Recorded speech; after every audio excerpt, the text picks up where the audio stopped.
c'est l'heure du FaceTime avec ta Paulette. Comment ça va les copains? J'espère que vous avez passé une bonne semaine. Spoiler alerte, j'ai passé la meilleure des semaines. C'était mes toutes premières vacances solo en France dans une maison un peu reculée avec mon chien. Alors je vais tout vous raconter. Le positif, le négatif, les coups de flip, les petites victoires, ma lecture de la semaine. Tout, je vous raconte tout, j'ai fait une liste et puis c'est parti. Pour ceux et celles et ceux qui étaient déjà là l'année dernière, j'étais partie à Los Angeles. C'était la toute première fois que je partais en vacances solo et la toute première fois que j'allais, entre guillemets, «vivre quelque part» puisque je suis restée 1 mois, à Los Angeles. Alors j'aurais adoré rester plus longtemps, mais vu le coût de la vie à Los Angeles, je peux vous dire que j'étais déjà extrêmement reconnaissante de cette expérience. Et j'avais adoré. Mais Los Angeles, c'est une ville où il y a plein de choses à faire. Et puis si on s'ennuie, on active Hinge et il y a toujours un mec avec qui prendre un café, vous voyez. Mais j'avais ce petit fantasme en moi, mais depuis des années, de partir l'été quelque part, me ressourcer vraiment. Moi, vous savez, la vie simple, c'est ce que je préfère. Euh, En gros, depuis que j'ai vu le film Manon des Sources, je crois que j'avais lu le bouquin aussi, mais en tout cas, le film m'a marquée avec Emmanuel Béard. Je me disais: «Oh là là, le rêve de me louer une toute petite maison en pierre et d'y passer une semaine et d'avoir ma petite routine, la petite boulangerie, le camion à pizza et puis basta quoi». Vous voyez? Ça, c'est le genre de vacances que moi j'aime beaucoup, mais j'avoue que j'osais pas passer à l'acte parce qu'en fait, c'est très intimidant, et je crois que la trouille un peu me figeait un peu sur place. Je dois dire les choses comme elles sont parce qu'on se dit: «OK, d'accord, mais alors déjà, où je vais?» En fait, tout d'un coup, il y a trop de possibilités, on sait pas où aller. Moi, c'est des coins que je connais pas du tout parce que je viens de Loire-Atlantique, à mon grand désarroi d'ailleurs, je dois le dire. Je suis désolée les gars si vous aimez la Loire-Atlantique, mais à chaque fois que je vais dans le sud, je me dis: «Mais putain, mais nous, on n'a pas ces paysages-là. Nos randos, c'est de la merde». Enfin bon, bref, ma mère, la pauvre, à chaque fois que je l'appelle depuis le sud, je suis en mode: «Mais maman, si on pouvait revenir en arrière dans la lignée familiale, un peu comme dans Interstellar et faire: "Non! Non!" quand mes ancêtres ont fait l'Anjou, la Loire-Atlantique, moi, ça me semble pas mal, ouais, comme coin pour installer notre lignée de famille». Bref. Et donc du coup, ben, tu sais pas où aller, tu regardes toutes les annonces, c'est souvent des photos un peu moches, un peu creepy, ça devient intimidant. Vous savez, c'est toujours des photos prises dans des baraques super sombres, dans des coins qu'on connaît pas, au milieu de nulle part. Quand tu connais l'endroit, bah, tu sais où aller, tu sais quel gîte, et cetera. Mais quand tu ne viens pas du tout de ce coin-là, vraiment, je trouve que c'est assez compliqué. En tout cas pour quelqu'un comme moi, hein, peut-être que pour d'autres personnes c'est simple. Donc ça, c'est le premier point bloquant. Le deuxième, c'est que ça m'intimide de prendre la voiture sur les petites routes de campagne. Et puis, bah, j'ai une responsabilité, celle de mon chien. Ça aussi, ça m'intimide, ses petites papates sur l'asphalte de telle heure à telle heure, c'est trop chaud, faut la prendre dans les bras. Est-ce que ce sera OK pour elle? Pas trop chaud, pas vous voyez? Donc il y avait plein de paramètres à prendre en compte. Et puis quand Manon, mais vraiment que je remercie, mais encore tellement fort, m'a dit: «Écoute, moi je suis pas là cet été, je te passe les clés si tu sais pas quoi faire, tu y vas». Quelle générosité, je me suis sentie mais tellement chanceuse et tellement aimée. Je me suis dit: «OK, là, c'est ton rêve de faire un truc comme ça, bah, c'est le moment de te frotter à la réalité. Est-ce que tu vas kiffer ou pas?» Je loue une voiture au départ de Valence parce que j'allais dans la Drôme qui me coûte 1,5 rein Sixt. La prochaine fois, n'hésitez pas à me sponsoriser parce que putain, c'était extrêmement cher solo, hein. Je pense que je ferai un épisode d'ailleurs sur l'injustice d'être célibataire, côté budget, n'est-ce pas? Donc je récupère ma voiture avec Tara et me voilà partie. J'ai environ 1 heure de route. Au départ, je serre un peu les fesses, mais en vrai, l'automatique, c'est quand même vraiment tellement plus simple. J'ai les réflexes de Los Angeles qui reviennent avec la bagnole. Ça le fait. Il y a des petits virages où je serre les fesses, mais je fais cette méthode que je m'étais, inventée. Alors, qu'on doit être énormément à faire, mais bon, personne ne m'avait jamais conseillé de le faire. J'ai fait intuitivement, pardon, de me parler tout fort comme si c'était ma mère à côté. Donc je suis en mode, je passe pour une folle, hein, mais ça marche trop bien, les gars. Je suis en mode, c'est bien ma chérie, bravo, exactement, exactement. Je fais ça à chaque fois et je vous jure que ça marche de ouf. Bref, attendez, je prends une gorgée de café. Mm.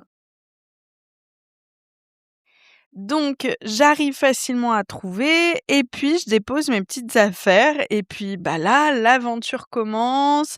Je vais à la petite épicerie du coin, je fais mes petites courses. Je suis toute intimidée parce qu'en plus, nous et nos apparts parisiens, on n'a pas l'habitude d'une grande maison. Enfin, genre, c'est de l'espace, tu sais. Vraiment, j'ai passé ma semaine à me dire, mais mon Dieu, mais ça fatigue. Problème de riche, on est d'accord. Mais ça fatigue de passer d'une pièce à l'autre quand on a oublié un coup une bouteille d'eau, et cetera. Faut devenir organisé quand tu es dans une maison. Donc j'installe mes petites affaires, et cetera. Je passe ma première nuit et le jour d'après, Manon m'avait donné 2-3 petits conseils. Elle me conseille d'aller à une petite rivière pas loin de là et là, ça va être mon spot de la semaine. Énorme coup de cœur. Et je découvre Tara vraiment sous un angle un peu, différent, un peu magique. Parce que Tara n'aime pas l'eau, c'est quelque chose qui lui fait peur, ça la stresse. Je l'ai déjà mise, j'ai testé, hein, à mon grand désespoir, de la mettre dans la mer. Alors évidemment, comme tout chien, elle a le réflexe, elle sait nager, mais ça lui crée beaucoup, beaucoup de stress. Elle a le palpitant, elle veut pas et cetera. Attendez, je reprends une gorgée de café. J'ai trop envie de dormir depuis mon retour, donc je me suis fait un café à 18:00. Mmh. Et là, miracle, je la vois qui s'avance vers l'eau parce que je me suis mise sur un petit rocher où il y a vraiment un petit filet d'eau et puis il y a des tout petits poissons. Et je la vois ploute mettre la tête pour essayer de prendre les petits poissons. Alors, elle en prend aucun, d'ailleurs, tant mieux. Mais c'est trop mignon parce qu'elle part un peu à la chasse et je la vois marcher tranquillement comme ça. Oh, je dis rien, quoi. Je suis un petit peu en mode, oh mon Dieu, le miracle est en train de se produire. Donc au départ, elle fait un peu comme ça. Et puis, il y a un moment, je vais aller me balader, vous savez, de petits rocher en rocher, quoi. Je veux remonter la rivière et Tara, elle me suit. Alors, il y a des moments où elle flippe un peu, mais en fait, elle suit. Et tous les jours, elle va y aller de plus en plus spontanément et alors ça va être mais vraiment mais mon bonheur de la semaine de la voir, bah, kiffer solo, aller dans l'eau, observer les petits poissons. Oh, c'était tellement mignon et puis il y avait un truc que je trouvais vraiment trop, trop chou, c'est que j'avais l'impression qu'elle comment dire? Il y a vraiment des moments comme ça avec mon chien quand on est dans la nature où elle est collée à moi et c'est comme si on dansait vraiment une sorte de danse presque en fusion, où elle est tellement attentive à mes moindres faits et gestes et moi aux siens, qu'on marche un peu comme, vous voyez, un banc de poissons où on est un peu fasciné vu de l'extérieur parce qu'ils se déplacent tous exactement de la même manière. Bah, il y a une sorte de danse qui se crée entre mon chien et moi. Et j'ai réalisé d'ailleurs un grand, grand truc cette semaine, c'est que Tara, je veux toujours, la considérer un peu comme mon bébé et là, je me suis rendu compte, en fait, à la rivière, que c'est un chien qui veut me protéger, qu'elle a plutôt un rôle de protectrice et qu'il faudrait peut-être que c'était déjà apparu en plus en communication animale, mais je l'avais pas bien compris. Mais il faudrait peut-être que je la traite un peu différemment. C'est vraiment un chien qui cherche à me protéger. C'est d'ailleurs trop mignon parce que je pouvais lire ou faire la sieste tranquille en sachant qu'elle s'asseyait à côté de moi et qu'elle aboyait si quelqu'un arrivait. Donc ouais, c'était trop chou. Et en fait, j'ai passé mes journées solo là-bas à me sentir trop bien, à lire du coup ce bouquin. Attendez, je vais vous le sortir pour avoir le titre exact un instant. Ah bah super, il était juste à côté de moi en fait. Les mystères d'Eversand de Victor Dixon, Dixen. Alors c'est pas de la grande littérature, mais enfin un livre qui te tient en haleine. Là, pour vous dire, je l'ai terminé hier, je me suis acheté le tome 2, je crois, il y a un tome 3 sûr. Et c'est un livre, apparemment qui est en train de vraiment de faire un gros, gros boom parce qu'il y a tout un monde et tout, c'est trop, trop bien. Hem Je vous lis juste le petit passage si ça vous donne envie. À travers les mystères d'Eversand, saga familiale voracement addictive, c'est vrai, hein, ça l'est, Victor Dixon nous emporte dans un tourbillon d'ambitions démesurées, de sombres secrets et d'amour incandescent où se croisent les vivants et les morts. J'étais trop contente d'avoir un bouquin qui me tienne en haleine et donc du coup j'ai passé mes journées à bronzer, à faire la sieste, à me trempouiller dans l'eau avec Tara qui me suivait en permanence. C'était tellement mignon, enfin vraiment. Et il y a même un jour où je me suis dit mais je m'inquiète un petit peu en fait d'aussi bien vivre la solitude. Est-ce que c'est normal de kiffer autant ma vie solo? Donc ça, c'était génial. Et puis, tadam, la deuxième soirée que je passe, deuxième ou troisième, ah, je suis bien, je suis dans la maison, sur mon tel, très certainement à scroller Insta, dans le silence le plus total. Imaginez que c'est une maison. Alors, il y a des voisins, mais à 100-200 mètres, ok? Peut-être pas 200 mètres, mais au moins 100 mètres. Chaque maison a au moins 1 hectare autour d'elle, quoi. Et là, dans la maison, j'entends j'entends, je pense que c'était au sous-sol, mais je suis pas capable de dire, mais une comme une porte s'ouvrir. Vous savez, une porte qu'il est dur d'ouvrir parce qu'elle est, par exemple, sur de la terre battue, vous voyez? J'entends d'abord ce premier bruit-là, Tara tout de suite aboie. Je me relève en mode: «Putain, il y a quelqu'un qui s'est introduit dans la maison» et j'entends un deuxième bruit et là, putain, terreur, terreur, terreur, terreur. Je me dis: «OK, je suis pas sûre que ce soit, quelqu'un de vivant, en fait, qui s'est introduit dans la maison». Tremblante, mais je me suis relevée. J'entends mon souffle, je tremble, j'ai les mains mais qui tremblent, je prends mon tel, je prends le grand frère, de Manon avec qui je m'entends super bien. Je lui demande le numéro des voisins. Je suis en mode: «Tu aurais pas, par hasard, le numéro des voisins?» La main qui tremble, Dieu merci, il me répond directement. Je suis à 2 doigts d'appeler, je fais: «Vas-y, non, calme-toi, calme-toi». J'appelle évidemment une adulte responsable que je ne suis pas, vous en doutez, ma mère. Attendez, je prends une gorgée de café. Mmh. Ma mère, mais la pauvre, punaise, vraiment, je lui en fais voir toutes les couleurs. Mais au téléphone, je suis tellement terrifiée. Je suis en mode: «J'ai entendu des bruits». Elle est en mode: «Quel genre de bruit?» Et sur le coup, je vous jure, je me dis: «Il y a des fantômes qui n'aiment pas ma présence». En plus, la veille, j'avais dit à Manon sur notre comble, les derniers messages qu'on s'était envoyés, c'était: «L'énergie dans la maison est hyper lumineuse». Genre voilà. Et là, j'étais en mode: «En fait, je dérange les morts». Genre, ils sont pas contents, ils sont en mode: «Qu'est-ce qu'elle fout là, cette intrus?» et tout. Je m'invente tout un truc parce que j'adore les films d'horreur, j'adore les enquêtes paranormales, j'y crois grave et tout, donc évidemment, tout de suite, mon cerveau part là-dedans. Et donc j'appelle ma mère, elle me dit: «Mais quel genre de bruit?» Quand même, elle s'inquiète un peu, elle est en mode: «OK, tout est fermé, d'accord, bon, quel genre de bruit?» Je vous jure que c'est vrai, c'est pathétique, hein. Mais j'étais en mode: «Je ne veux pas le dire tout haut». J'étais tellement terrifiée que je ne voulais pas dire tout haut. Je pense qu'il y a un fantôme qui a manifesté sa présence parce que j'avais peur que ça renforce les bruits que j'entends, je sais pas, que ça les rende et qu'en fait que ça rende concret ce que j'étais en train de vivre, vous voyez ce que je veux dire? Donc j'étais en mode: «Je préfère pas dire tout haut, mais voilà, enfin je pense que tu as compris et tout». Vraiment, j'étais mais tremblante et Manon, trop mignonne, elle m'a appelée à 23h et elle m'a grave rassurée, elle m'a dit: «Attends meuf, la maison elle est super belle, les voisins d'à côté, lui est né dans cette maison, heu, il y a plein d'animaux dans la région, des petites fouines, des petits machins, enfin». Le reste de la semaine, quand j'ai entendu des bruits, j'étais en mode: «C'est une fouine, c'est machin». Je ne saurais jamais, je pense quand même franchement l'énergie est très belle là-bas, je pense que c'était des animaux, petites souris, petits mulots, des trucs comme ça et que je me suis chiée dessus pour rien. Mais je dois dire quand même que c'est ridicule, hein. Mais passé 21h30, je m'enfermais dans ma chambre tout le restant du séjour. Genre, j'adorais la maison et puis passé une certaine heure, je prenais tout ce dont j'avais besoin et je m'enfermais dans ma chambre et pour aller faire pipi, je faisais: «Allez, 1, 2, 3» et j'allumais toutes les lumières sur le passage et je revenais.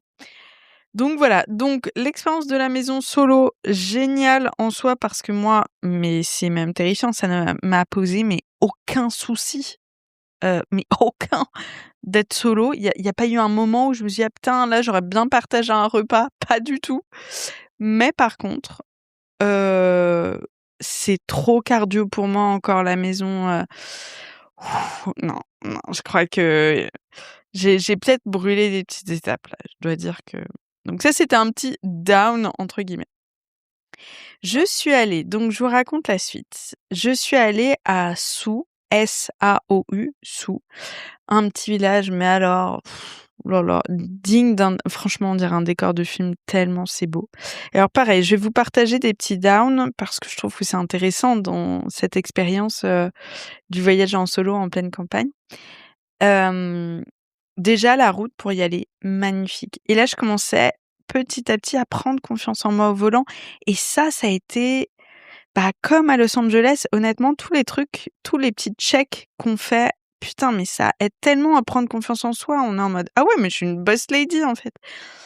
Donc j'arrive à Sous et le premier soir, l'idée, je m'étais dit: «Ah bah, pourquoi pas prendre, l'apéro, voire dîner et tout» et en fait, c'était un soir où il y avait pas mal de monde et il y avait que des familles autour de moi et autant la rivière, la journée, je le vivais super bien, autant là, bah, c'est marrant, mais de voir le monde, la vie en fait, heu, ça m'a ramené à ma solitude et ça m'a foutu un petit coup, dans l'estomac qui était pas très agréable. Donc j'ai fait le tour du village et puis je suis partie, je me suis dit: «Ouah, te force pas», c'était vraiment pas agréable. C'était vraiment que des familles, des gens très certainement de mon âge, mais qui avaient plusieurs enfants, un mari, des grands-parents.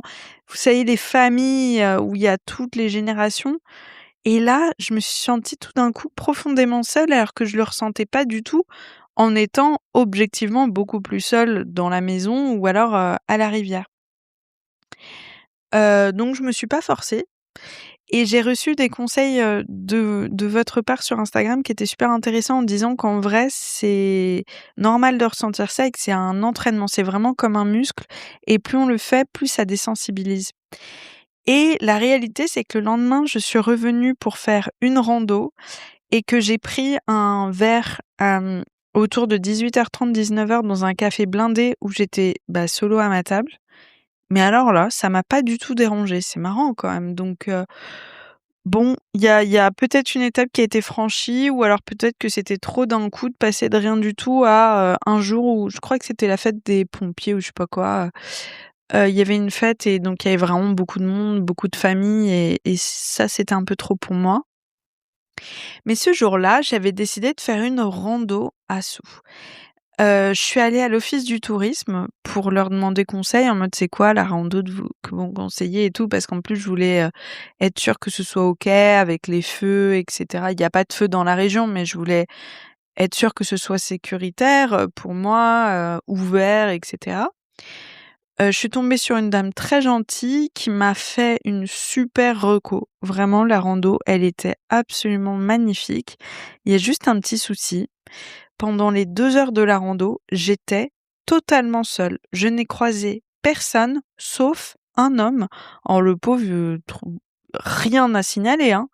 Mais en fait, putain les gars, j'ai serré le cul les 3/4 de la rando, ce qui m'a fait vraiment déprimer parce que je me suis dit: «Mais quel monde de merde quand même» où en tant que femme, quand même, bah, tu toujours ça dans un petit coin de ta tête que, bah, potentiellement, si tu croises le mauvais mec, bah, tu un peu dans la merde. Enfin, fais chier, quoi, vraiment, fais chier, je comprenais pas ce que voulait dire ma grand-mère petite quand elle me disait qu'elle aurait préféré être un homme et par moments, je le comprends maintenant.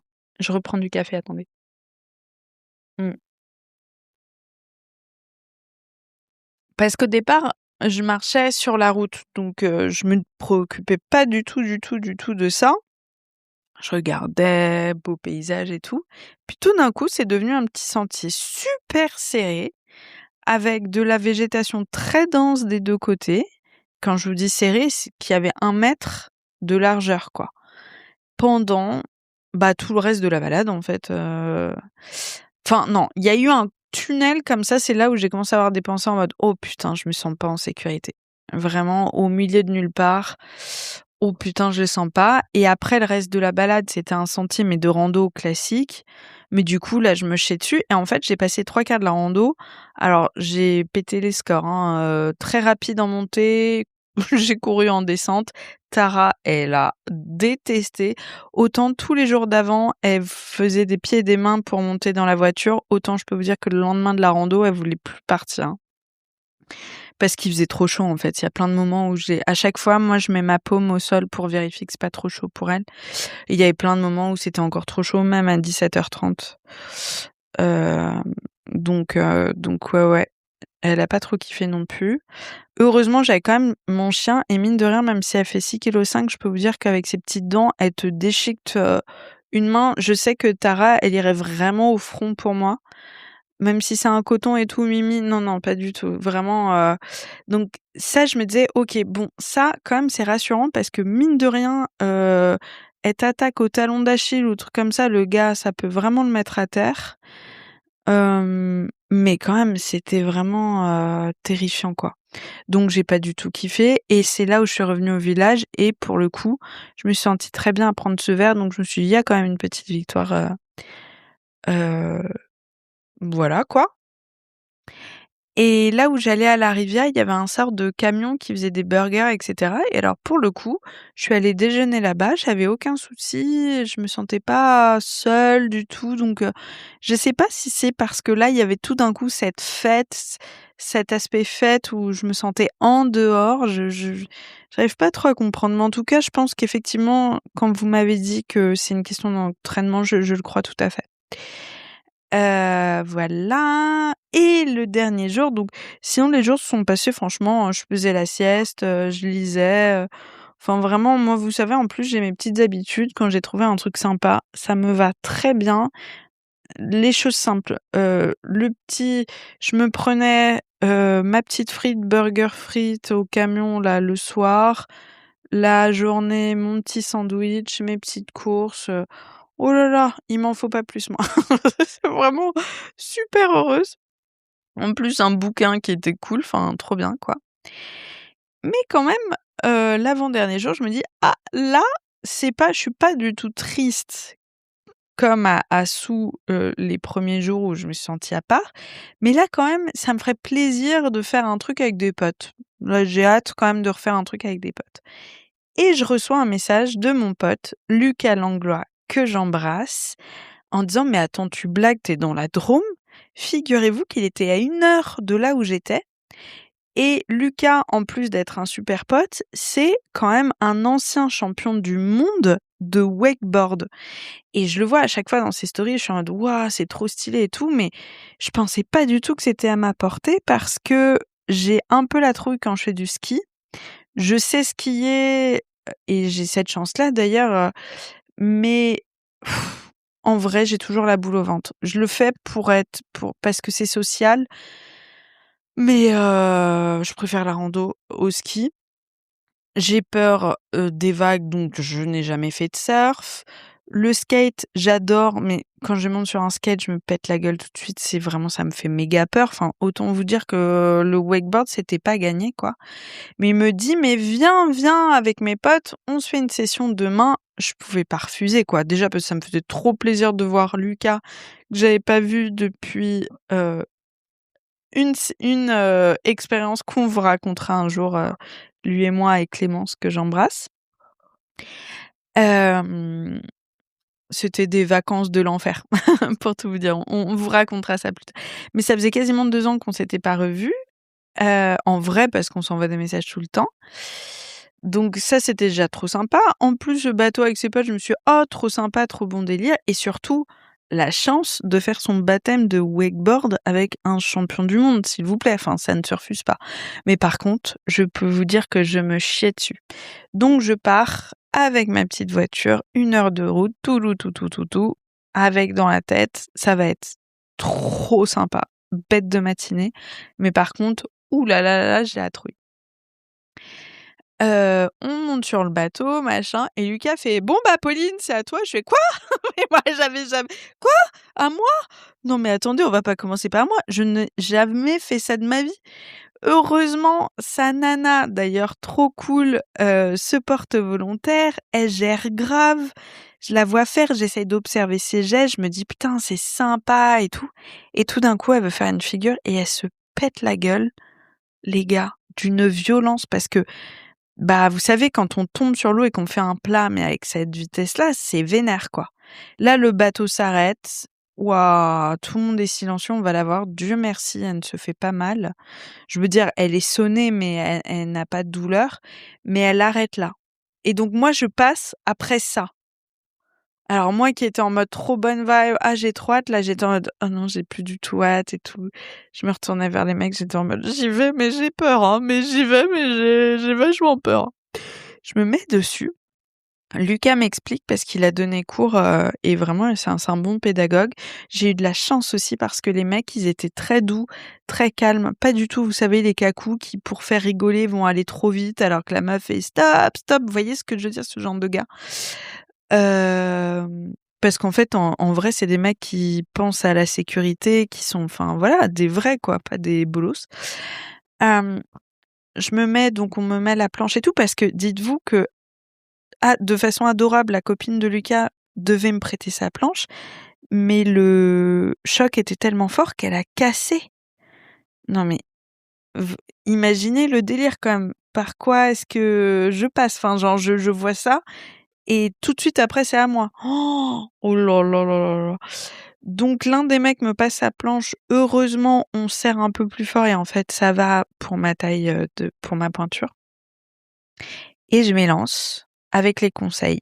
Allez, jambes fléchies, bras tendus, jambes fléchies, bras tendus. Et sur la vidéo, c'est trop drôle, on m'entend dire: «Vous allez pas trop vite, hein!» Non mais la meuf, la confiance règne et là, grande fierté, j'arrive à me lever dès le premier coup et j'ai adoré. Alors j'étais super crispée, évidemment. J'ai fait 3 sessions, je commençais un peu à fatiguer, je me suis dit: «Ouh là, on va s'arrêter là. On va rester sur une victoire pour la première partie». Mais c'était un souvenir qui était magique. Enfin, c'était non, c'était génial. Enfin, les mecs, ils faisaient des figures, c'était trop stylé. L'ambiance, elle était trop sympa. Ils étaient tous super gentils, pas d'ego mal placé, trop bonne vibe. Enfin, vraiment, c'était génial. J'ai adoré le wakeboard. Enfin un sport où je suis bonne parce qu'en plus, quand je l'ai posté sur Insta ensuite, je me suis rendu compte qu'en fait, c'était vraiment dur et que la plupart des gens n'arrivent pas du tout à se lever dès le départ, qu'après ils galèrent et qu'en fait, je m'étais vachement bien débrouillée. C'est ce qu'il m'avait dit sur le coup, sur le bateau, mais je pensais qu'il me le disait pour être, poli, quoi. Donc ça m'a fait vraiment plaisir de me dire: «Oh putain, enfin un sport où là je peux un peu gérer». Donc ça, c'était génial. Bon, j'ai fait une petite insolation et du coup, l'après-midi, j'ai dû rester un peu au calme. Malheureusement, j'ai même dû annuler une séance de communication animale parce que, bah, du coup, on se sent pas top, quoi. Et puis j'ai rendu la voiture et c'était génialissime. Vraiment, j'ai adoré, j'ai profité, j'ai posé mon tel, j'ai observé la nature, j'ai observé mon chien, c'était génial les copains. Franchement, je peux que vous inviter à faire pareil, même le temps d'un week-end, juste pour tester et pour vous étonner aussi parce que on pense qu'à la trouille, avant d'oser franchir ce truc-là et on pense pas à toutes les petites victoires qu'on va avoir. Évidemment, c'est humain et vraiment, vraiment, vraiment, je vous recommande de faire ça parce que, ouais, c'était ouf et la Drôme, qu'est-ce que c'est beau, mais qu'est-ce que c'est beau! Vraiment. Entre les petites rivières trop shoots, les randos de ouf, la bouffe est super bonne, tu manges des bonnes tomates, des bons produits, du bon fromage. Heu, ouais, c'était ouf. Donc voilà, je suis trop, trop contente de vous faire ce retour d'expérience. Merci pour tous vos messages vraiment trop sympas sur Insta. Ça m'a fait plaisir de voir que ça vous faisait plaisir aussi de suivre mes petites aventures. Et puis je vous fais des gros bisous et on se dit à la semaine prochaine. Prenez soin de vous.